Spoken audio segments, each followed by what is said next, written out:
Donc, ce matin, on se réveille et il y a 78,6 millions de données ultra sensibles qui appartiennent aux créateurs de Grand Theft Auto, qui sont juste déversées sur le dark web. Ouais, totalement, en libre accès, gratuit pour tout le monde, c'est dingue. C'est fou, et le pire, c'est qu'aucune porte numérique n'a été fracturée, hein. Je veux dire, aucune alarme n'a retenti dans les bureaux de Rockstar Games. Non, rien du tout, c'est le silence radio total de la part des systèmes de sécurité. Parce que les pirates ils sont simplement entrés par la porte principale. Ils ont utilisé un laissez-passer VIP numérique que l'entreprise elle-même avait généré. Et qu'elle avait complètement oublié il y a des années. C'est la définition même de la faille fantôme, ouais. Exactement. Donc on est le 14 avril 2026 et ce réveil brutal pour l'industrie du jeu vidéo, en fait, c'est qu'un symptôme. Un symptôme de quelque chose de beaucoup plus vaste, carrément. Voilà. Aujourd'hui, on plonge dans une vraie montagne de documents de cybersécurité. On a épluché une enquête colossale qui a été publiée ce mois-ci par la rédaction de Block News. Une enquête fascinante d'ailleurs. Très pointue, ouais. Et on a croisé ça avec des rapports d'incidents honnêtement terrifiants, d'IBM, de mendiants, et aussi du cabinet d'avocats DLA Piper. C'est du lourd, on a vraiment une vue d'ensemble grâce à ces sources. Absolument. Et je précise, notre mission aujourd'hui, c'est pas de pleurer sur les pertes financières d'un géant du divertissement. Pas du tout. L'objectif de ce décryptage, c'est de comprendre la mécanique d'une véritable épidémie mondiale. Une épidémie silencieuse, mais qui touche tout le monde. C'est ça, on va voir comment un groupe de hackers très spécifique a réussi à transformer l'infrastructure cloud mondiale en un coffre-fort grand ouvert. Bon, décortiquons tout ça. Et je t'en prie, on commence par où? Le vol de ce matin chez Rockstar, les données sont vertigineuses. On parle des métriques de revenus de GTA Online, du comportement de millions de joueurs, de leur système antifraude. Enfin, c'est massif. C'est le cœur du réacteur de l'entreprise, clairement. Ouais. Et pourtant, comme tu me le disais en préparant l'émission, les pirates n'ont même pas touché au serveur de Rockstar directement, c'est bien ça. Non, pas du tout. L'attaque n'a effectivement jamais visé l'infrastructure de Rockstar de France, ce serait trop compliqué. En fait, les hackers ont ciblé un acteur dont la plupart des joueurs n'ont jamais entendu parler. Un sous-traitant. C'est ça, une entreprise qui s'appelle Anodot. C'est une plateforme d'analyse financière. Leur métier, à Anodot, c'est d'aider les grandes entreprises à réduire leurs factures de cloud. D'accord, donc pour faire ça, ils ont besoin d'avoir accès aux chiffres de Rockstar. Pas juste aux chiffres. Pour accomplir cette tâche, Anodot a besoin de lire une quantité astronomique d'informations. Donc Rockstar leur a donné un accès direct à leur environnement Snowflake. Ah, Snowflake. C'est un nom qui revient tout le temps en ce moment dans la tech. Oui, et il faut bien comprendre ce qu'est Snowflake aujourd'hui pour une multinationale. C'est pas juste un petit dossier partagé sur un réseau local. C'est un peu plus gros, ouais. C'est un entrepôt de données massif. C'est vraiment le système nerveux central où convergent absolument toutes les informations de l'entreprise. Ça va des fiches de paie des employés jusqu'au comportement en jeu des joueurs, en passant par la compta. Donc, si tu as Snowflake, tu as l'entreprise entière. Exactement. Et en compromettant les systèmes d'Anodo, le sous-traitant, les pirates ont simplement récupéré les tokens d'authentification. Tu sais, ces espèces de jetons numériques qui servaient de pont légitime entre Anodo et Snowflake. Ah, attends, je vois le truc. Donc, une fois qu'ils ont ces jetons en main, les systèmes de sécurité de Rockstar voient arriver une connexion et ils se disent « c'est juste notre outil d'analyse de coûts qui vient faire son travail quotidien, c'est bon, laissez-le passer ». C'est la routine pour les serveurs. Ils ne se méfient pas du tout. Mais c'est effarant. Pour donner une image à ceux qui nous écoutent, c'est comme si l'entreprise installait une porte blindée de 3 tonnes, avec des caméras de surveillance partout, des gardes armés, des chiens, Oui, le grand jeu. mais qu'à côté de ça, elle donne un passe-partout permanent à la société de nettoyage pour qu'elle puisse venir vider les poubelles la nuit. C'est exactement cette logique, ouais. Et du coup, les voleurs, ils ont compris qu'il était stupide d'attaquer la porte blindée de 3 tonnes, ils ont juste filé le concierge à la fin de sa journée, ils lui ont pris son trousseau de clés et ils ont vidé le coffre en toute tranquillité. Voilà. Sans casser la moindre vitrine. Et ce qui est fou, c'est ce qu'ils ont fait après. Oui, l'audace ne s'arrête pas là. Ils ont exigé 200 000 $ de rançon à Rockstar. Une somme ridicule par rapport aux revenus de GTA, d'ailleurs. Totalement. Rockstar a refusé de payer et boum, publication massive des millions d'enregistrements ce matin. Mais il y a un élément de contexte qui rend cette situation complètement aberrante. On se souvient tous qu'en 2022, Rockstar avait déjà subi une fuite historique. Ah oui, le fameux piratage sur Slack. C'est ça, un adolescent, tout seul depuis sa chambre, qui avait manipulé un employé pour entrer sur le réseau. Je veux dire, comment une industrie qui pèse des milliards peut-elle se faire humilier par un ado un jour et 4 ans plus tard, laisser une faille structurelle aussi béante, ouverte à un groupe criminel ultra organisé? C'est une excellente question. Et en fait, Le contraste entre ces deux incidents, ça illustre parfaitement la mutation des menaces aujourd'hui. En 2022, la faille était purement humaine. De l'ingénierie sociale, quoi. Oui, basique. Quelqu'un qui se fait piéger au téléphone ou par message, qui donne son mot de passe. Une entreprise, même très riche, elle peut former ses employés contre ça. Elle fait de la prévention. On l'a tous fait, hein, le fameux test du faux mail de phishing de la boîte. Voilà. Mais l'incident d'aujourd'hui, ça relève d'un problème d'architecture profonde. Les multinationales, elles ont construit leur système d'information en considérant les connexions entre leurs dizaines de sous-traitants cloud comme une plomberie invisible. Une plomberie qu'on suppose fondamentalement sûre par défaut. Exactement. Elles signent des contrats, elles font confiance. Or, cette confiance aveugle envers la chaîne d'approvisionnement numérique, c'est devenu le vecteur d'attaque numéro un. Les pirates, ils ne cherchent plus la faille dans un code mal écrit. Ils exploitent carrément les relations de confiance légitimes entre les logiciels. C'est terrifiant, surtout que le niveau de précision qu'il faut pour repérer un sous-traitant obscur comme Anodo noyé dans l'immense écosystème d'une boîte comme Rockstar, ça indique qu'on n'a pas affaire à des amateurs qui cliquent au hasard, quoi. Ah non, pas du tout. Ça demande un vrai travail de cartographie, c'est digne de l'espionnage industriel. Et justement, l'enquête de Block News dresse le profil de ce groupe. Il s'appelle Shiny Hunters. Ils sont actifs depuis 2020, c'est ça? Oui, depuis les vols chez Microsoft et Wattpad, il y a quelques années. Et leur méthode de monétisation, d'après les documents, elle détonne complètement par rapport à ce qu'on a l'habitude d'entendre avec les hackers. C'est vrai, leur philosophie criminelle a vraiment bouleversé le marché. Tu sais, depuis des années, l'industrie de la cybersécurité, elle se bat principalement contre les ransomware. Le fameux rançongiciel. Tu te fais bloquer ton PC et tu dois payer en bitcoin. Voilà, la méthode classique. Tu infiltres un réseau, tu chiffres tous les disques durs pour les rendre illisibles, tu bloques les ordinateurs et tu demandes de la crypto pour rendre l'accès. Et si tu paies pas, bah tu perds tout. Sauf que Shiny Hunters, ils n'utilisent jamais de rançongiciel. Jamais. Attends, jamais. Donc ils ne bloquent pas les ordinateurs de l'entreprise. Non, ils s'infiltrent, ils copient silencieusement des téraoctets de données sans rien casser, puis ils contactent la direction avec un ultimatum très simple. Payer ou on publie tout sur Internet. Du pur chantage, en fait. C'est ça. Et la logique derrière cette stratégie, elle est d'une brutalité mathématique. Une organisation qui est bien préparée, si elle subit un ransomware classique, elle peut refuser de payer. Bah oui, si elle a des sauvegardes de côté. Tard. Ça coûte un peu de temps, mais c'est réglé. Je vois où tu vas en venir. Face à Shiny Hunters, tes sauvegardes, elles te servent absolument à rien. Rien du tout. On ne peut pas dépublier un secret industriel ou les données bancaires de millions de clients une fois qu'elles sont lâchées sur Internet ou sur le dark web. C'est clair. Une fois que c'est dehors, c'est dehors. Le chantage porte sur un préjudice irréversible sur la réputation et la légalité. Et psychologiquement, ça force souvent la main des victimes avec beaucoup plus d'efficacité qu'un simple ordinateur bloqué. C'est vraiment l'évolution terrifiante, quoi. On passe de la simple prise d'otages numériques vers de l'extorsion pure et dure. Et l'échelle de leurs opérations, franchement, ça donne le vertige. Ah, ils ont des campagnes massives. Ouais, l'enquête détaille une vraie montée en puissance industrielle. En 2024, ils s'attaquent directement à Snowflake et ils compromettent 165 environnements d'un coup. Ouais, avec des mastodontes, de la billetterie, des banques internationales, AT&T. Ensuite, en 2025, c'est l'exploitation d'un autre service d'analyse tiers. Et là, ça a exposé les données intimes de centaines de millions d'utilisateurs de plateformes pour adultes. On y reviendra tout à l'heure parce que c'est un cas d'école. C'était un désastre, oui. Les 400 entreprises, dont des géants du web et du luxe, en utilisant un outil qui s'appelle Aura Inspector. Ah, Aura Inspector. Ça, c'est un point clé. Explique-moi, parce que comment ils ont fait pour retourner un outil de protection apparemment fait par les défenseurs contre ses propres utilisateurs? C'est absurde. Ça illustre parfaitement l'ironie cruelle de la cybersécurité moderne. À la base, Aura Inspector, c'est un outil open source tout à fait légitime. Il a été développé par les chercheurs de Mandiant eux-mêmes. Donc par les bons, ceux qui font les audits de sécurité. Voilà. Son but initial, c'est d'aider les administrateurs à scanner leurs propres environnements Salesforce pour détecter d'éventuelles failles de configuration. C'est pour vérifier si tu as bien fermé tes fenêtres avant de partir de chez toi, en gros. C'est exactement ça. L'outil scanne, il trouve une porte mal fermée et il génère un rapport pour que l'équipe technique puisse venir la verrouiller. Ok, très bien. Donc, qu'est-ce que Shiny Hunters vient faire là-dedans?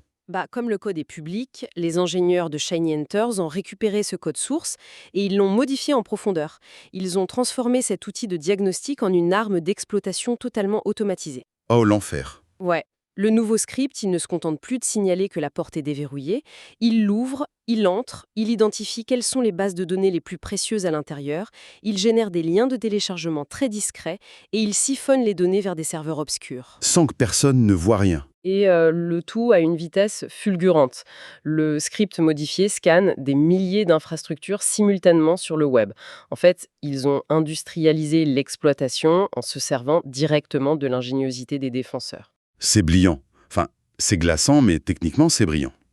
Mais il y a un truc dans les documents qui me laisse vraiment perplexe. Ah bon, quoi donc? L'enquête liste plusieurs victoires de la police contre ce groupe, mine de rien. Le développeur français, là, Sébastien Raoult, il a été arrêté il y a quelques années. Le Canadien Connor Riley Muka, pareil, il a été interpellé. Il y a un autre membre clé, John Erenbins, qui est détenu en Turquie. Oui, ils ont perdu pas mal de têtes d'affiche.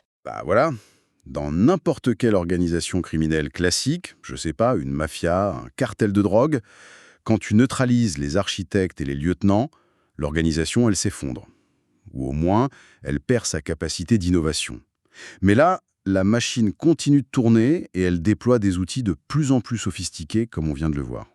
Qui dirige vraiment cette opération si les fondateurs sont derrière les barreaux? En fait, l'erreur qu'on fait souvent, c'est d'analyser ce groupe à travers le prisme de la mafia traditionnelle, avec un parrain en haut de la pyramide. Ça ne marche pas comme ça sur le net. Pas avec eux, non. Shiny Hunters, ça fonctionne sur le modèle d'une franchise totalement décentralisée. Ou même, on pourrait dire, d'un protocole logiciel open source. Le nom lui-même, c'est juste devenu une marque de fabrique sur les forums clandestins. Une sorte de label de qualité pour l'extorsion? C'est ça. Au départ, un noyau dur a créé des outils, établi des méthodes de blanchissement d'argent, et ils ont constitué des bases de données massives avec des identifiants volés. Ok. Et autour de ce noyau, tu as des talents temporaires qui gravitent, des mercenaires numériques si tu veux. Ces gars-là, ils louent l'accès aux outils pour mener leurs propres opérations sous la bannière Shiny Hunters. Ah ouais, donc ils partagent les profits et l'infrastructure technique. Exactement.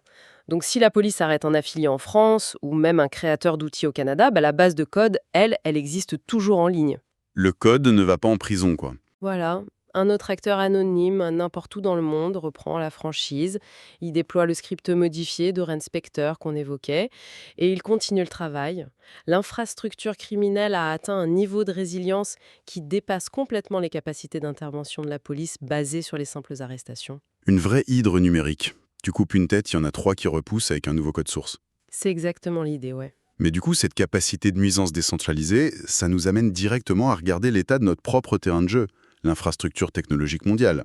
Qui est loin d'être parfaite. Bah oui, parce que si une franchise criminelle arrive à mener des campagnes de cette ampleur, c'est que le terrain lui-même offre des boulevards géants. Ah ça oui. Et ça nous pousse à examiner le fameux talon d'Achille du cloud, la gestion des accès entre les machines. Faut vraiment qu'on s'arrête sur ce qu'on appelle les API et ces fameux tokens de sécurité. Ce qui est fascinant ici, c'est que c'est vraiment le nœud du problème technique. Il faut comprendre qu'une application moderne, elle ne fonctionne jamais de manière isolée. Donne-moi un exemple pour qu'on visualise bien. Prendre une application classique de livraison de repas sur ton téléphone. Elle doit communiquer avec un service de cartographie pour t'afficher l'itinéraire du livreur. Ok, la carte. Ensuite, elle doit parler à un service de paiement sécurisé pour ta carte bancaire. Et enfin, un service de messagerie externe pour t'envoyer ton reçu par SMS. D'accord. Donc l'appli de repas sous-traite plein de petites tâches en temps réel. Voilà. Ces communications permanentes, invisibles, elles se font via ce qu'on appelle des API, des interfaces de programmation. Les API, c'est comme des serveurs dans un restaurant. Ils prennent la commande d'un système, la portent en cuisine et ramènent le plat. C'est le lien entre tous les services. Mais pour que le serveur sache qu'il a le droit de parler à la cuisine, il utilise un token, un jeton numérique qui a été généré une fois pour toutes par le patron. D'accord. Et c'est là que la différence de paradigme de sécurité entre l'humain et la machine est stupéfiante. Quand un humain se connecte à son espace de travail, il entre un mot de passe. Et ensuite, on te demande un code par SMS ou tu valides avec ton empreinte sur ton téléphone, le fameux MFA. Oui, l'authentification multifacteur. Sauf que les machines, elles n'ont pas de téléphone pour recevoir un SMS de confirmation. Bah oui, forcément. Le token remplace tout. C'est un accès direct, permanent, sans question supplémentaire. Si un attaquant vole ce token, il possède les clés de la ville. Le serveur ne fera aucune différence entre le robot légitime et le hacker. Ah ouais. Et d'ailleurs, le rapport de Mandiant sur la vague d'attaques Snowflake de 2024, dont on parlait au début, il contient une statistique qui m'a obligé à relire la ligne 3 fois ce matin. Je sais de laquelle tu parles, oui. Lors de cette campagne ravageuse, plus de 80% des comptes qui ont été compromis fonctionnaient avec de vieux jetons d'accès, des tokens qui n'avaient jamais été modifiés ni révoqués. Certains de ces accès, ils avaient été générés en 2020, 4 ans avant l'attaque. 4 ans sont changés la serrure, oui. C'est totalement absurde. Franchement, pour filer la métaphore de tout à l'heure, on parle d'un festival de musique ultra sécurisé et on délivrerait des badges VIP permanents, en plastique dur, à des milliers de robots logistiques pour qu'ils amènent la bière. C'est une bonne image. Ces robots, ils font des allers-retours jour et nuit. Certains tombent en panne dans un fossé, d'autres perdent leur badge sur le parking en terre. Et 4 ans plus tard, un petit malin de Shiny Hunters ramasse ce badge couvert de boue, il le passe devant le lecteur de la grande porte et, bip, la porte s'ouvre en grand. C'est tout à fait ça. Et personne, à l'intérieur du festival, ne vient vérifier s'il y a un visage humain ou la gueule d'un robot en métal derrière ce badge valide. Tant que ça fait bip, c'est bon. L'analogie est très pertinente. Et en plus, elle explique pourquoi ces vols de données massifs passent complètement sous les radars des équipes de défense des entreprises. Comment ça? Ils ont bien des IA de surveillance, non? Si, bien sûr, les outils d'intelligence artificielle qui surveillent les réseaux sont entraînés pour repérer des comportements anormaux. Par exemple, si un employé humain du service comptabilité télécharge soudainement 500 gigaoctets de code source à 3 heures du matin un dimanche. Là, l'IA va péter un câble et bloquer l'accès. Évidemment, une alerte rouge va s'allumer partout. En revanche, l'outil d'analyse financière Anodote, par sa nature même, il est programmé très spécifiquement pour extraire des volumes titanesques de données, et ça en continu. Ah, je comprends. Donc l'attaquant qui utilise le token d'Anodote pour siphonner la base de données, l'IA s'en fiche. Voilà, il ne génère aucun comportement anormal. Du point de vue de l'intelligence artificielle de surveillance, c'est simplement le robot VIP qui fait son travail quotidien de ramener des fuites de bière, pour reprendre ton image. C'est dingue. L'exfiltration criminelle, ça ressemble à s'y méprendre à une opération analytique de routine. C'est invisible. Mais tu sais, si je suis un simple citoyen ou même un actionnaire de ces boîtes, je boudrage en entendant ça. Je te comprends, c'est frustrant. Parce que la documentation que nous avons sous les yeux, elle montre que les remèdes existent. Ils sont connus depuis des années. Les experts de l'industrie recommandent de forcer l'expiration de ces jetons tous les jours, de segmenter les réseaux pour qu'un outil de facturation ne puisse pas du tout accéder au mot de passe des clients, ou encore de mettre en place des vérifications basées sur l'adresse IP. Tout à fait. Techniquement, les solutions sont là. Techniquement, le problème a des solutions. Alors pourquoi des entreprises qui brassent des milliards refusent-elles de les appliquer? Franchement, on plonge ici dans une zone d'apathie corporative qui semble défier toute logique. C'est vrai que de l'extérieur, ça paraît fou. Mais il faut changer de perspective et regarder les bilans financiers pour comprendre.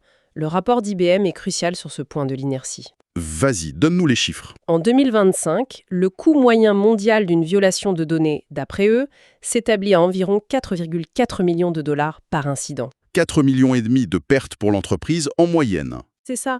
Et dans certains secteurs, comme la santé, ça grimpe encore plus. Les pénalités, les frais de remédiation, tout ça, ça fait monter la facture à 7,42 millions de dollars par incident dans le médical. C'est énorme. Et l'Europe croule littéralement sous ces incidents. On est à un rythme de 443 notifications de failles chaque jour en 2026. Mais la pression réglementaire ne fait rien. Il y a des amendes pour ça. Si elle tente de suivre, le cabinet D.A. Piper, dans son rapport, recense plus de 7,1 milliards d'euros d'amendes infligées au titre du RGPD européen depuis sa création en 2018. J'avais vu passer l'amende historique de TikTok l'année dernière. Oui, 530 millions d'euros pour TikTok. Ça montre que les régulateurs, ils n'hésitent plus à frapper très fort. Voilà, avec des chiffres pareils, on s'attendrait à ce que les dirigeants paniquent et blindent leur système. Et pourtant, le chiffre qui saute aux yeux dans ce même rapport d'IBM est juste invraisemblable. Les 49%, c'est ça? Ouais.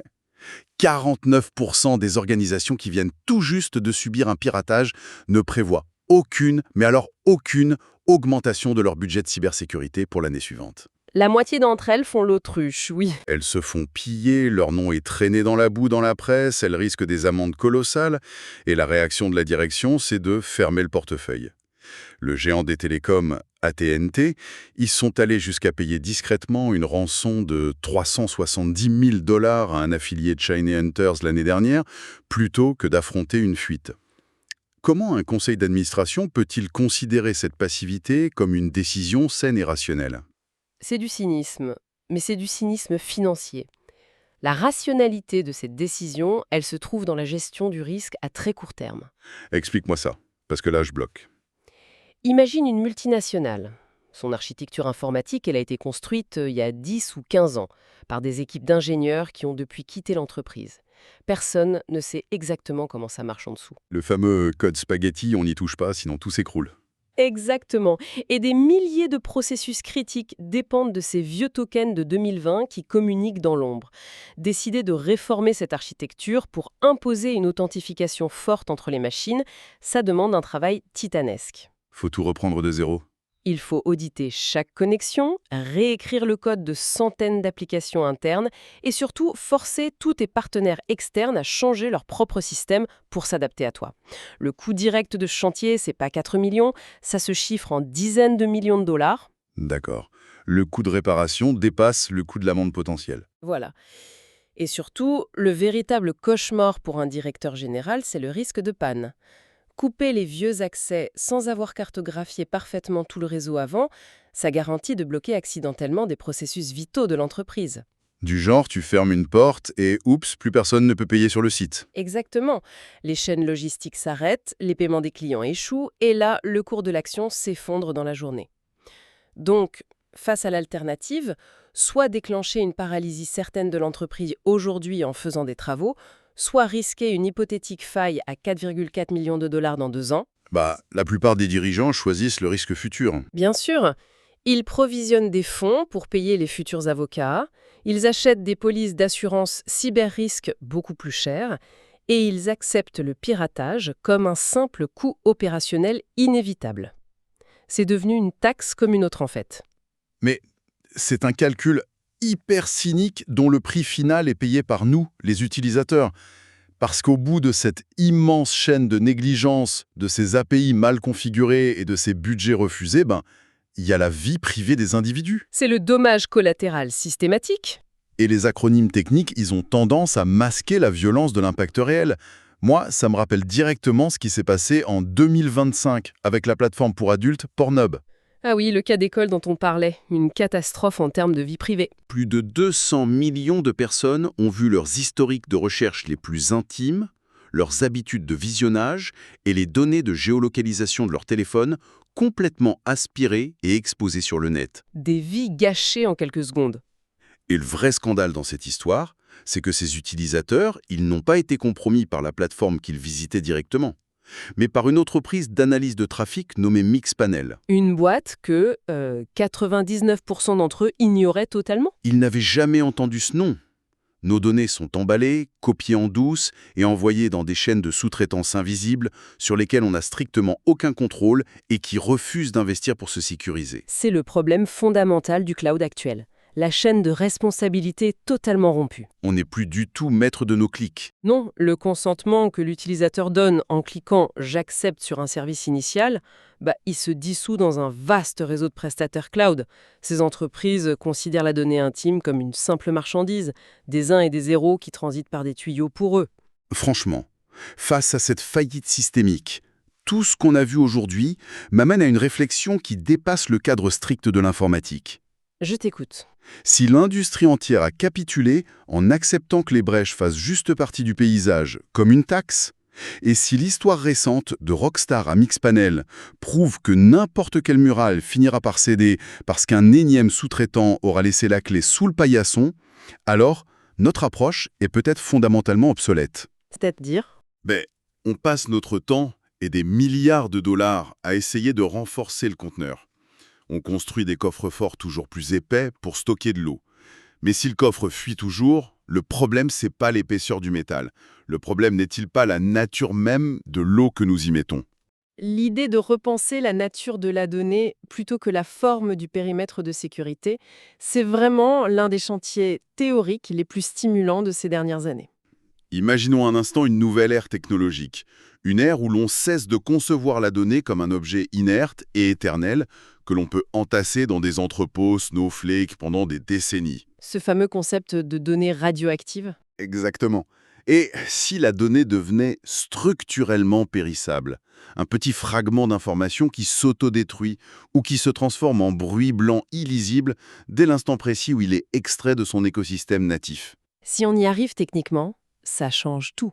Si l'acte même de l'exfiltration massive corrompt instantanément la marchandise, alors l'industrie de l'extorsion de groupes comme Shiny Hunters s'effondre d'elle-même. Voilà. Le modèle économique du vol de données perdrait absolument tout son sens. Tu voles un truc, il te pète dans les mains et il ne vaut plus rien. Plus de chantage possible. C'est une révolution vertigineuse à envisager concernant l'avenir de l'identité numérique. Et on est très très loin des petits correctifs de fortune que les comités de direction tentent de coller aujourd'hui avec du scotch sur une infrastructure du passé. C'est sûr que la réflexion doit se porter à ce niveau-là maintenant. En attendant cette révolution, à l'heure où l'on parle, les scripts modifiés d'Aura Inspector continuent de scanner silencieusement les failles de nos vies interconnectées. Et Rockstar passe sûrement une très mauvaise journée. Merci de m'avoir accompagné pour décortiquer ce gros dossier. Merci à toi, c'était passionnant.